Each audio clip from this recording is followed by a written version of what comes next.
আমার নাম অরবিন্দ, কিন্তু সবাই আমাকে বাবাইদা বলেই চেনে। এই ভিডিওগুলো বানাই কোনো জনপ্রিয়তার জন্য নয়, বানাই নিজের জন্য। জীবনের ছোট্ট ছোট্ট মুহূর্তগুলো ধরে রাখার জন্য।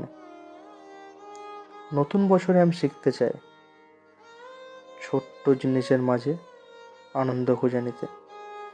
সকাল, কাজ, ক্লান্তি, নীরবতা আর একটু নিজের সাথে কাটাতে। সবটাই জীবনের এক অংশ।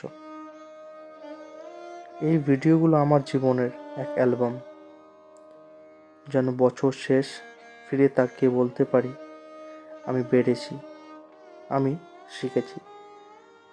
আর যদি তোমরা আমার মধ্যে নিজেকে খুঁজে পাও, তাহলে জানবে তুমি একা নও।